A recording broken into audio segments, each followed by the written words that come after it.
Alright दोस्तों, welcome back to the new video. In this video we are going to talk about the all you things you need to know before starting your round 2। तो आज हो रही है almost अगस्त महीने का and चल रहा है, ठीक है।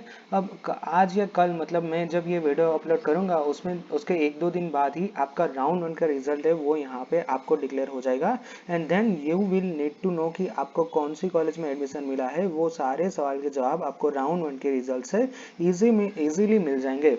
बट उसके बाद सबसे बड़ा सवाल यहाँ पे ये आता है क्वेश्चन नंबर 2 कि what you want to do with your round 2।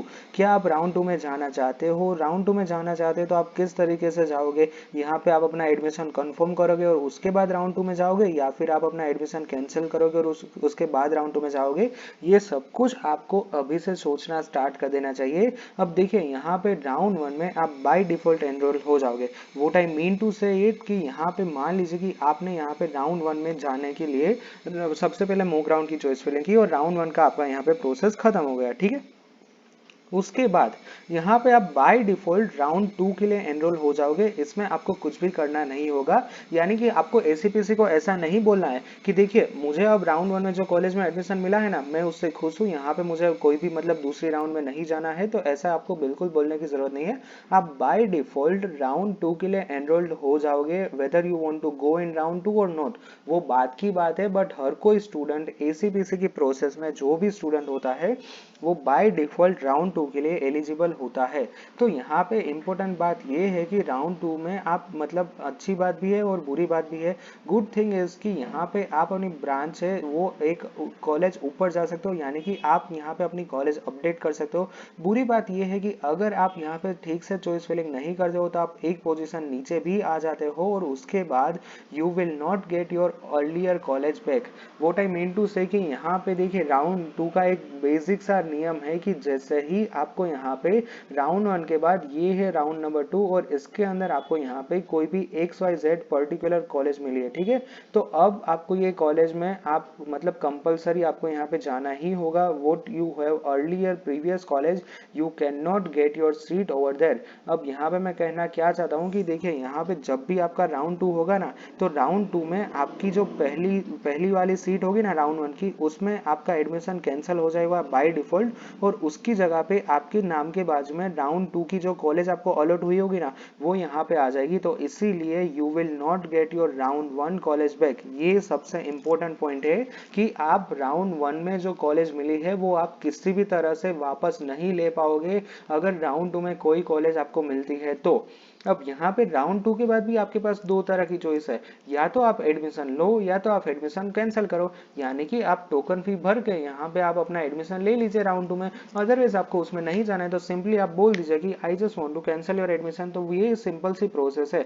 But यहाँ पे इंपॉर्टेंट पॉइंट ये है कि जैसे ही राउंड 2 में नाम आया और उसमें ऐसा लिखा हुआ आया कि आपके लिए ये कॉलेज अलॉट हुई है, तो उसके बाद आप यहाँ पे राउंड 1 की कॉलेज में डेफिनेटली नहीं वापस आ सकते। डेफिनेटली वो कॉलेज आपको नहीं मिलेगी क्योंकि वो उस टाइम तक दूसरे किसी स्टूडेंट को अलॉट हो चुकी होगी। तो इसीलिए सबसे इंपॉर्टेंट बात यही रहेगी कि यहाँ पे राउंड 1 में आप जाओ तो ये पॉइंट खास दिमाग में रखना कि आपको किसी भी हाल में यहाँ पे आपकी राउंड 1 की कॉलेज वापस मिलने वाली नहीं है। ये सबसे इंपॉर्टेंट पॉइंट है अबाउट राउंड 2। इसके अलावा भी राउंड 2 के यहाँ पे पर्क्स भी है और डिसएडवांटेज भी है, यानी कि अच्छी बात भी है और बुरी बात भी है। अच्छी बात इन द सेंस कि यहाँ पे मान लीजिए कि आपने यहाँ पे टोटल 8 कॉलेज का चॉइस फिलिंग किया है राउंड 1 के लिए, 1 से लेके 8 तक, ठीक है। तो यहाँ पे अगर आपको तीसरे नंबर पे जो भी कॉलेज थी, आपने यहाँ पे तीसरे नंबर की कॉलेज में आपको यहाँ पे राउंड 1 के लिए एडमिशन मिला है तीसरे नंबर की कॉलेज में।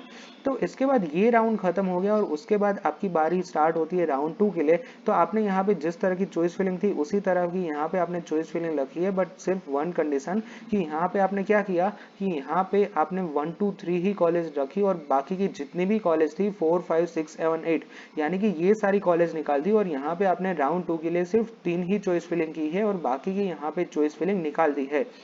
इससे क्या होगा यहाँ पे जो तीसरे नंबर की कॉलेज थी ना, उसके ऊपर पहले या फिर दूसरे में अगर आपका चांस लगता है ऑन द कॉलेज नंबर 1 और ऑन द कॉलेज नंबर 2, तो फिर यहाँ पे आपकी ब्रांच अपडेट हो जाएगी, ठीक है। यानी कि आपको ऊपर की लेवल में कॉलेज मिल जाएगा और इसके बाद नीचे है कॉलेज नंबर 3 जिसमें आपको ऑलरेडी एडमिशन मिल चुका है, और उसके बाद ये सारी कॉलेज ही आपने यहाँ पे निकाल दी है। तो ये सारी कॉलेज चेक करने का ही नहीं आता है, तो फिर यहाँ पे आपके अगर चांसेस बनते हैं कि पहले और दूसरे नंबर की जो कॉलेज थी उसमें एडमिशन मिलने के, तो फिर यहाँ पे आपकी ब्रांच जो है वो अपडेट हो जाएगी। और उसके अलावा यहाँ पे मान लीजिए कि आपकी ब्रांच अपडेट नहीं होती है, यानी कि पहले नंबर की कॉलेज और दूसरे नंबर की कॉलेज ऐसी है कि जिसमें कट ऑफ नीचे आया ही नहीं, तो फिर आपके पास आपकी तीसरे नंबर की तो कॉलेज थी ही और उसमें तो आपका एडमिशन सिक्योर ही है, तो यहाँ पे दूसरी कोई कॉलेज आपको अलॉट ही नहीं हुई, तो फिर यहाँ पे कौन सी वहां पे मैटर आ गई कि आपकी राउंड 1 की कॉलेज वापस नहीं आ सकती।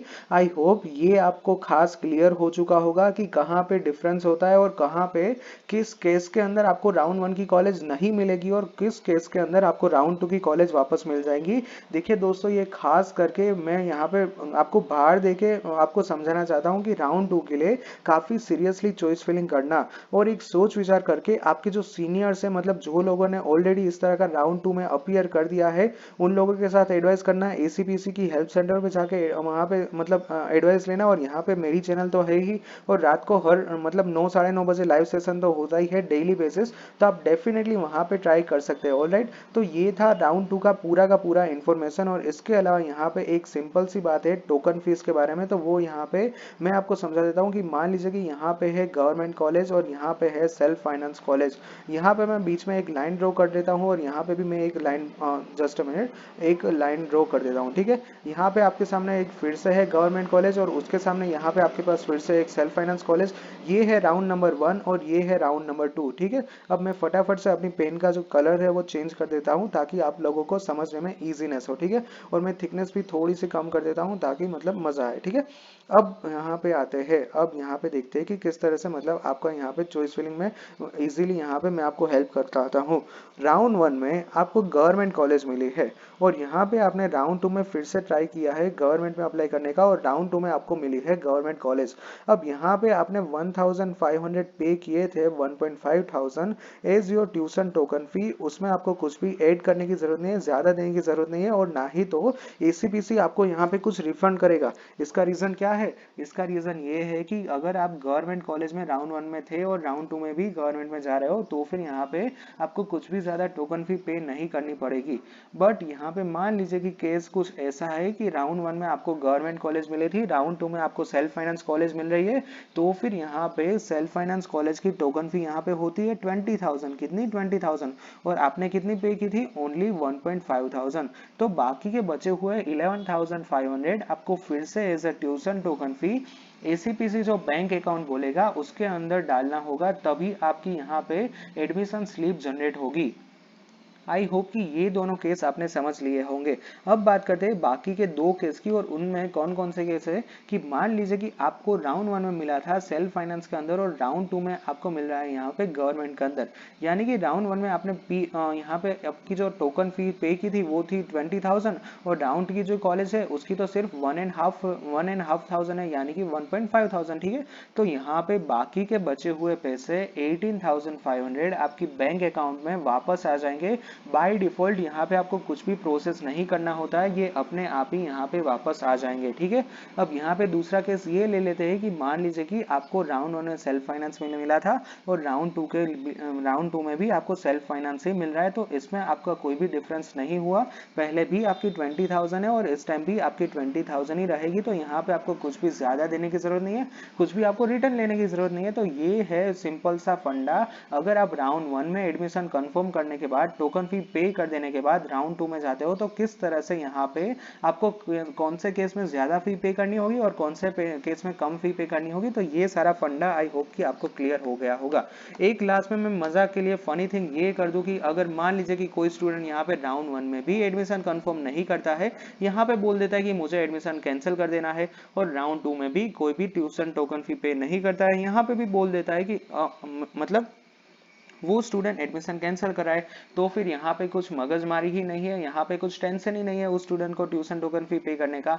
बट हाँ, अगर आपको अपनी इंजीनियरिंग लाइफ में आगे बढ़ना है, इंजीनियरिंग की जर्नी स्टार्ट करनी है, कॉलेज में पढ़ाई करने जाना है, तो फिर आपको डेफिनेटली ट्यूशन टोकन फी तो पे करनी ही होगी। और यहाँ पे आपकी कुछ भी मतलब चलने वाली नहीं है, आपको कंपलसरी ट्यूशन टोकन फी पे करना ही होगा। ये बेसिक सा और बड़ा ही कॉमन सा रूल है एसीपीसी के अंदर। तो आई होप कि जितने भी राउंड और राउंड टू रिगार्डिंग डाउट्स थे वो यहाँ पे आपके सोल्व हो चुके होंगे। Now if you are in doubts then feel free to ask me in the comment section which is right below in your comment section. Okay, आप कुछ भी वहां पे पूछ सकते हो, I will try to answer it. All right, thank you very much, bye bye.